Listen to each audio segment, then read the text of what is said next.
আজকে তোমাদের সাথে শেয়ার করব দারুণ টেস্টি রেস্টুরেন্ট স্টাইলে বাটার চিকেন পাস্তা।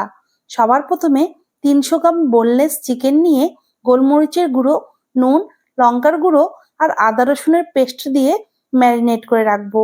এবার জলের মধ্যে সামান্য তেল দিয়ে পাস্তাগুলো সিদ্ধ করে নেব। এরপর অল্প তেলের মধ্যে বাটার দিয়ে ম্যারিনেট করা চিকেন ঢেলে কষিয়ে নিচ্ছি। এখন আরও একবার বাটার দিয়ে পেঁয়াজ, আদা, রসুন, কাঁচা লঙ্কা কুচি দিয়ে হালকা ভেজে লাল সবুজ ক্যাপসিকাম আর সামান্য নুন ছড়িয়ে নরম করে ভেজে নেব।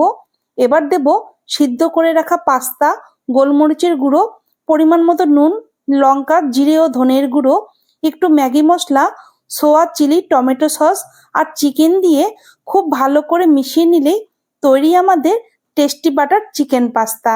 তোমরা অবশ্যই একদিন বানিয়ে খেও। টাটা।